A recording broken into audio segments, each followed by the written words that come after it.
인생들이 이 사람들이 유혹에 그만 빠져서 죄를 지었습니다.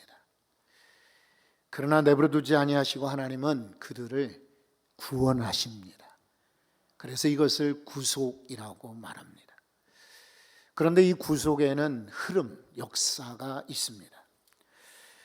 우리 믿음의 사람들이 성경을 볼 때에 잊지 말아야 될 것은 성경책은 구속의 기록입니다.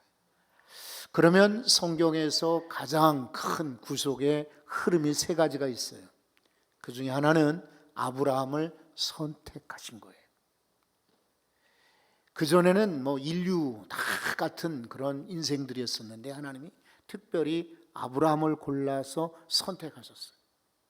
그리고 이스라엘 백성으로 선민으로 만들어 주셨어요. 이 아브라함은 유프라데스, 티그리스 이 강을 건너서 하란 땅을 거쳐 가나안에 왔습니다.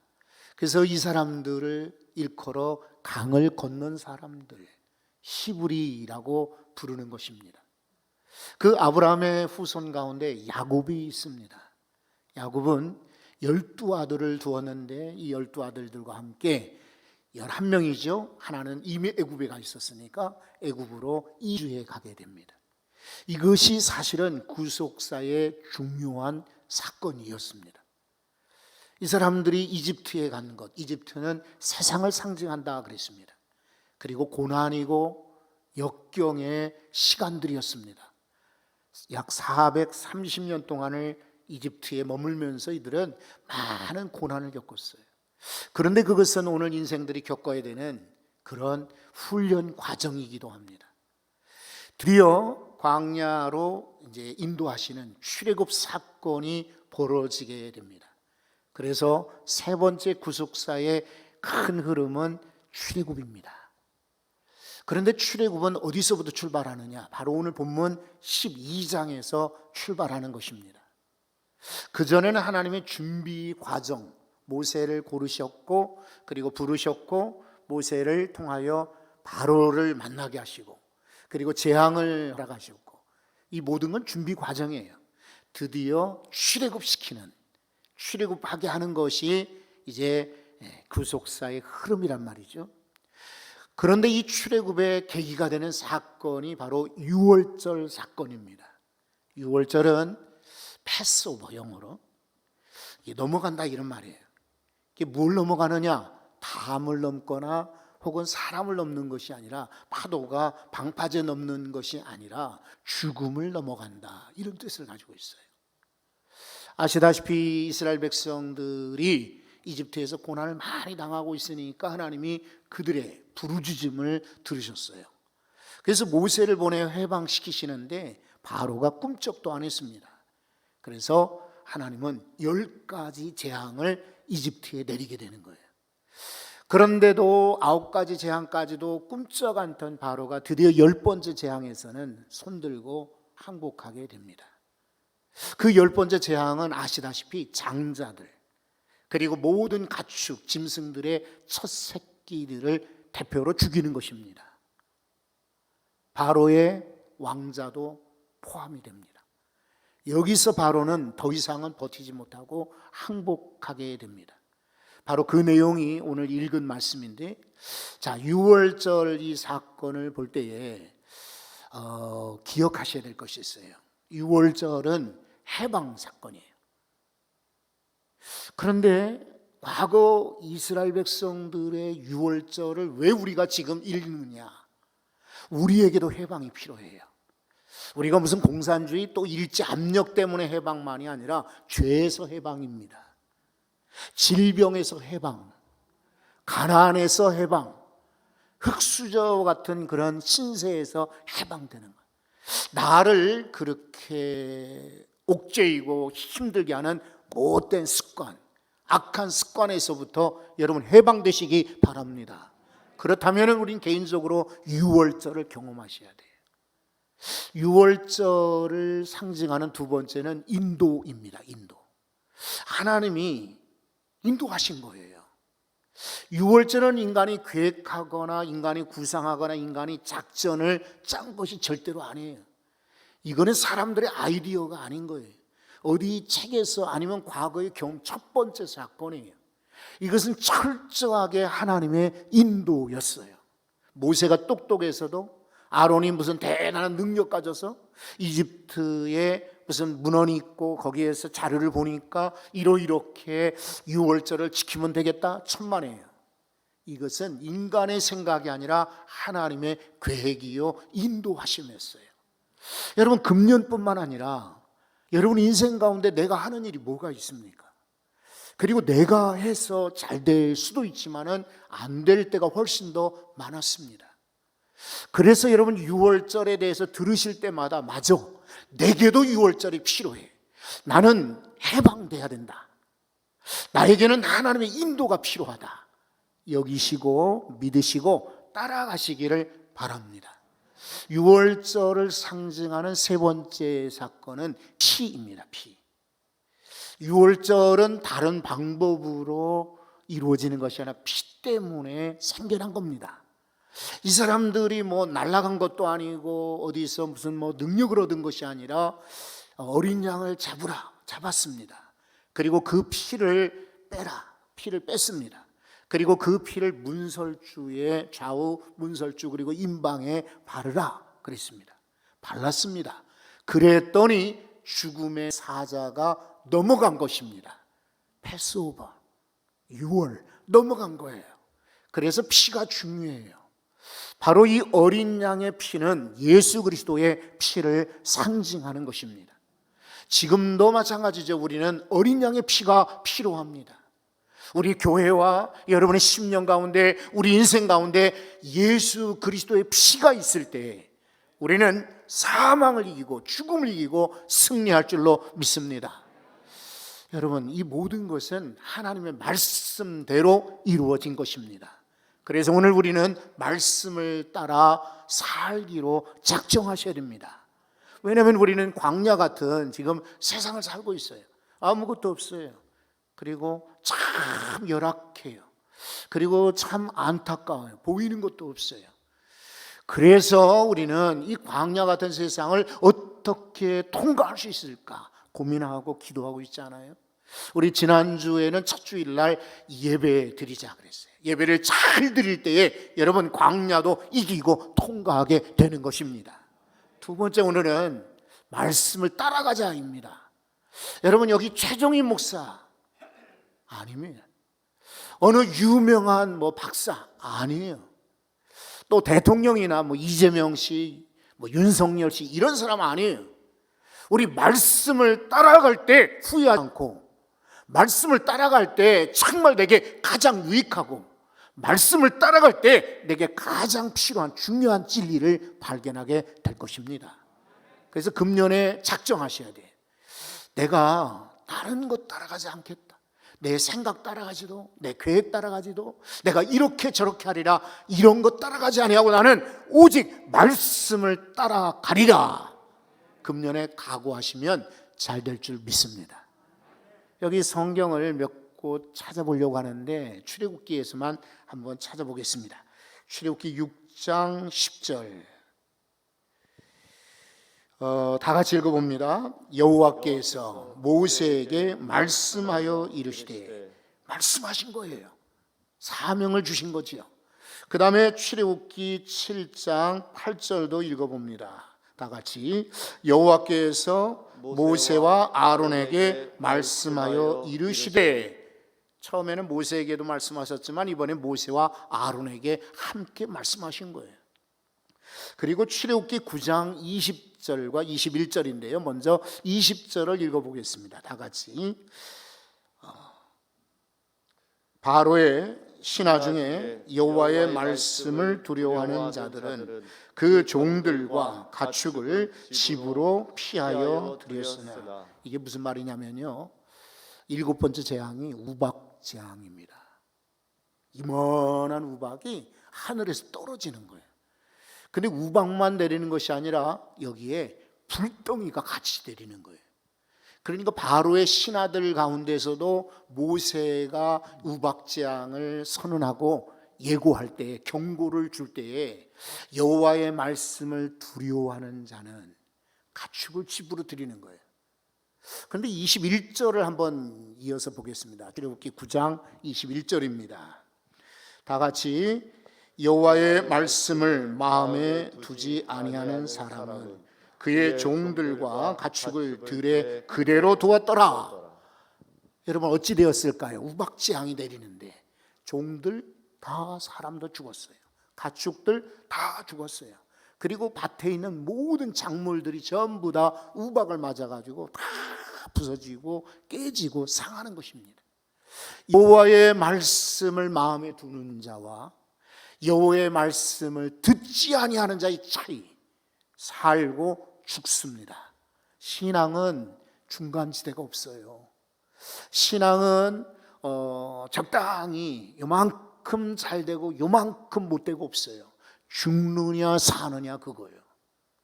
여러분 우리 인생은 누구나 다 한 번 죽는 것이 인생의 도리, 이치라고 했습니다. 그 후에는 심판이 있는 것이. 그러니 죽었다가 살아나고 살았다 죽고 없습니다. 어떤 사람은 저 천국에 뭐 문턱까지 갔다 왔다 이렇게 얘기하는데 여러분 그렇지 않아요. 그냥 자기 스스로 혹은 자기 상상으로 갔다 온 것이지 하나님께서는 죽으면 죽고 살면 사는 것이지 죽었다가 사는 것 없어요. 죽었다 사는 일은 나중에 훗날 우리 부활할 때 경험하시게 될 거예요. 그러므로 오늘도 여호와의 말씀을 마음에 두는 자는 바로의 신하지만 심판을 면할 수가 있어요. 그러나 여호와의 말씀을 무시하고 두려워하지 않는 자는 종을 그대로 두고 가축을 그대로 두었던 자들은 다 죽게 만들었어요. 말씀을 따라가자. 오늘 6월절에 관한 말씀을 읽었는데 이제 한번 오늘 12장을 더 자세히 들여다보겠습니다. 2절을 먼저 보겠습니다. 2절. 성경은 우리 같이 이렇게 읽는 것이 훨씬 더 유익하리라 믿어서 권하는 것이니까 여러분 귀찮아도 같이 읽어주세요.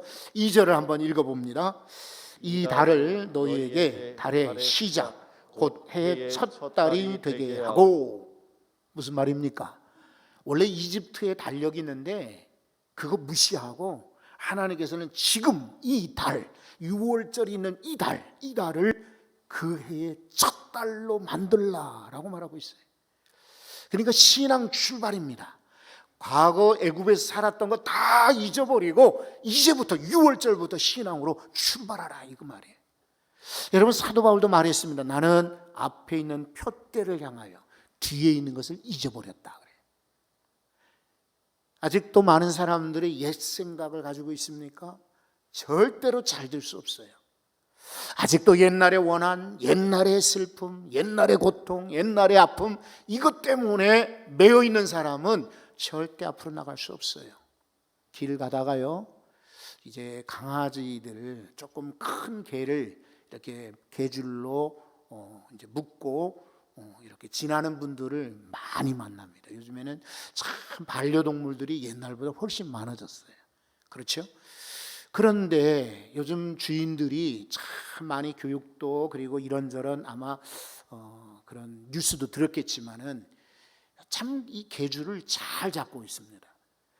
간혹 가다가 이제 자유롭게 개를 풀어주는데 사람들 있는 곳에는 아무리 순한 강아지라도 그렇게 하면 안 됩니다. 그렇죠? 근데 개가 아무리 달려나가고 싶어도 막 뛰어나가고 싶어도 주인이 개줄을 딱 잡고 있으면 이 아이들이 나갈 수가 없어요. 우리 인생도 마찬가지예요. 앞으로 막 나가야 되는데 죄가 과거가 내 슬픔이 내 눈물이 내 한숨이 나를 붙들고 있으면 우리 앞으로 전진할 수가 없어요. 이제부터 신앙 첫 출발로 삼으셔야 돼요. 6월절 하나님 이스라엘 백성들의 6월절이 아니라 바로 나의 6월절 오늘부터 6월절 되기를 소원합니다. 이렇게 작정하시고 오늘부터 새 출발하십시오. 그러면 과거의 6월절이 아니라 역사의 6월절이 아니라 이스라엘 사람들의 6월절이 아니라 지금도 내게 주시는 신앙의 6월절로 삼으시면 돼요. 자, 두 번째 말씀도 한번 3절에서 보겠습니다. 3절. 자, 같이 한번 읽어봅니다. 너희는 이스라엘 온 회중에게 말하여 이르라. 이달 열흘에 너희 각자가 어린 양을 잡을지니 각 가족대로 그 식구를 위하여 어린 양을 취하되. 아멘. 유월절을 그 기적을 경험하는 것, 죽음을 이기고 해방되고 하나님 인도받고 정말 새롭게 출발할 수 있는 비결은 가족대로입니다. 오늘 말씀 가운데 특별히 3절에서 중요한 단어는 가족대로 기억하셔야 돼요. 나 혼자 유월절이 아니에요. 함께 하되 가족과 함께입니다. 옛날에는 성도들께서 이제 신년의 기도 제목을 낼 때에 종종 제가 평화교회 부임에서도 꽤 몇 년 동안은 그런 제목을 봤거든요. 인가 기도 들으셨죠? 인가, 우리 가족들을 도의 진리로 데려온다. 옛날 사자성어지요. 근데 요즘에는 그런 기도 제목을 발견하기 어렵습니다. 지금은 식구들 구원 혹은 그냥 건강, 또 취업, 진학 무슨 이런 제목들이 지금도 빨간색 봉투로 연말에 낸 것들을 한 300여 장 가까이 됩니다. 한 10장 정도 되는 것 같습니다. 이거 이렇게 열어보면은 인과 기도 이런 기도 제목이 전혀 보이지 않습니다. 그래서 조금 섭섭하기는 합니다. 그러나 적진 않았어도 소망은 있겠죠. 여러분, 우리 천국 가는데 나 혼자 가는 것 즐거운 일이 아닙니다. 그래서 우리는 가족들의 구원을 위해서 애타하고 기도하셔야 됩니다. 6월절 어린 양을 잡되 가족과 함께입니다. 가족 수대로입니다. 여러분, 사도행전만 봐도 고넬료는 혼자 믿지 않았습니다. 베드로를 청해 왔을 때 가족들과 친구들을 불러 함께 말씀을 듣고 함께 성령을 경험했습니다.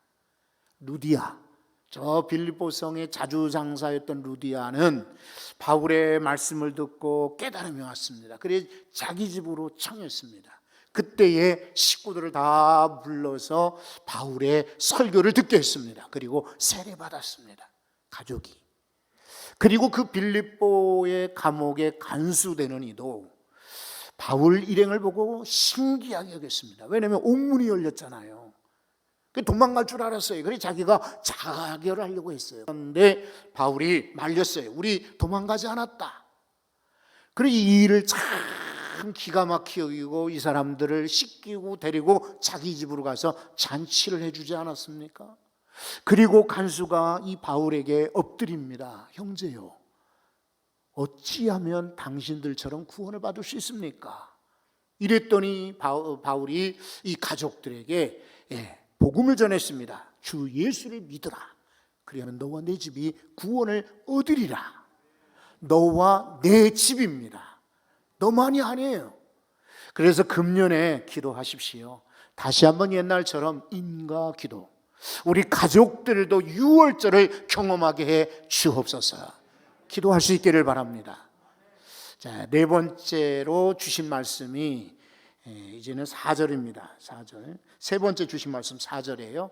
12장 4절을 한번 다 같이 읽어봅니다.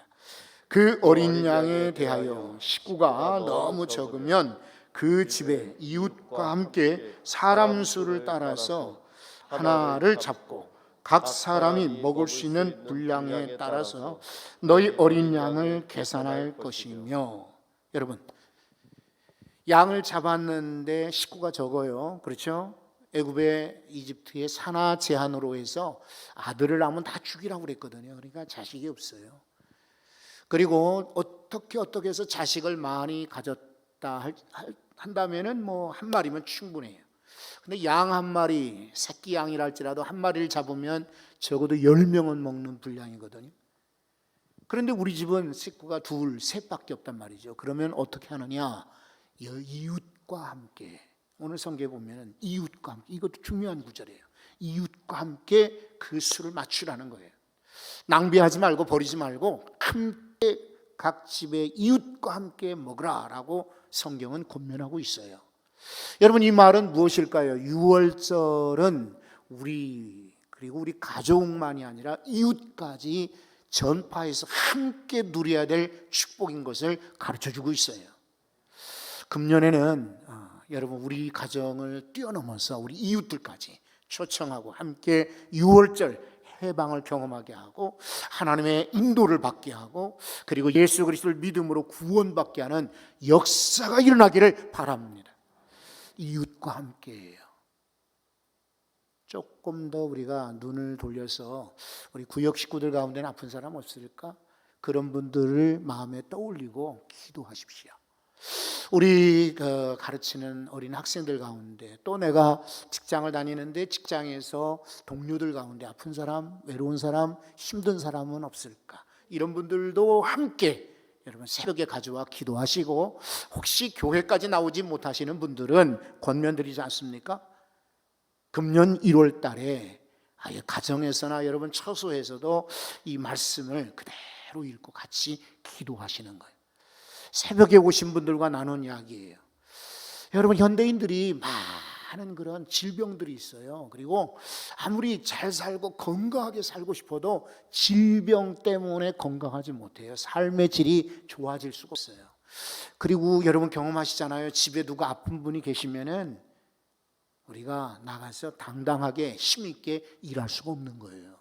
그리고 온 식구가 건강한 것이 하나님의 은혜요 축복인 것입니다. 지금은 뭐 평균 수명이 83세, 83.5세 된다고 합니다. 여성분들이 조금 더 많고 남자분들이 좀 적고 해도 80 정도는 다들 사시는 것 같아요. 그래서 오늘 우리 돌아가신 분도 88세, 올해가 미수이신데 아쉽게 돌아가셨죠. 그런데 이분도 실은 한 몇 년 동안은 거의 출입을 못했어요. 5층에 사시는데 아래층까지 내려가실 수가 없어요. 내려가기는 어떻게 내려가는데 올라가시기 힘들어요. 그러니까 참 힘들게 사셨어요.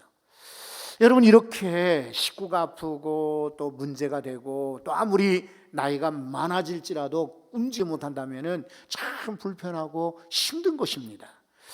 그런데 여러분 하나님이 치유를 약속하셨어요. 하나님이 은혜로 고쳐주신다고 약속하셨어요. 그러니 기도하시고 고침받아야 되지 않겠습니까? 병원에 가서 일일이 다 병원비 뭐 요즘에는 보험이 잘 됐다고 하지만 그래도 내 돈 들어가야 되고 시간 들여야 되고 참 귀찮고 어렵지 않습니까? 그렇게 할 바에는 기도하는 것이 훨씬 더 돈도 아끼고 시간도 아끼고 에너지도 아끼는 기회예요. 그러니 새벽에 나와 기도하십시오. 가족을 위해서 기도하고 이웃을 위해서도 함께 기도해서 다들 건강하게 고침받으시기 바랍니다. 하나 더 말씀은 27 이제 12장 7절이에요. 12장 7절 한번 같이 읽어봅니다. 그 피를 양을 먹을 집 좌우 문설주와 임방에 바르고, 여기까지예요. 그 피를 발라라 그랬어요. 피는 버리는 것이 아니라 바르라고 했습니다. 그런데 13절도 한번 이어서 읽어보도록 하겠습니다. 자, 왜 피를 바르냐면 다 같이 내가 애굽 땅을 칠 때에 그 피가 너희가 사는 집에 있어서 너희를 위하여 표적이 될지라. 내가 피를 볼 때에 너희를 넘어가리니 재앙이 너희에게 내려 멸하지 아니하리라. 아멘. 내가 피를 볼 때입니다. 저 집은 나이가 많으니까 불쌍하고, 저 집은 어린아이가 있으니까 불쌍하고, 저 집은 가난하니까 불쌍하고, 그것이 아니라 부자건 가난하건 돈을 많이 가졌건 적게 가졌건 또 남녀노소 할 것 없이 피를 발랐으면 넘어가는 거예요. 피가 없으면 여전히 죽는 거였어요. 그러니 피가 중요하잖아요. 그런데 이 어린 양을 잡은 피, 이 주인공이 누구냐? 바로 예수 그리스도이십니다. 그래서 세례 요한은 요한복음 1장에 보면 예수님이 이렇게 지나가실 때 그 예수님을 소개할 때 저분 봐라, 예수다, 이렇게 말하지 않았어요? 봐라, 세상 죄를 지고 가는 하나님의 어린 양이로다. 아시겠어요? 예수님께서 세상 죄를 지고 가는 하나님의 어린 양으로 죽으셨어요. 그래서 그 피로 인하여서 우리는 구원받는 거예요. 그 6월절을 보내면서 이게 하나님의 철저한 계획 속에 있었구나. 이것은 순종하는 자에게 주시는 은혜구나. 다른 것이 아니라 어린 양 예수 그리스도의 피로 우리는 유월절 죽음을 이기고 승리하게 되는구나.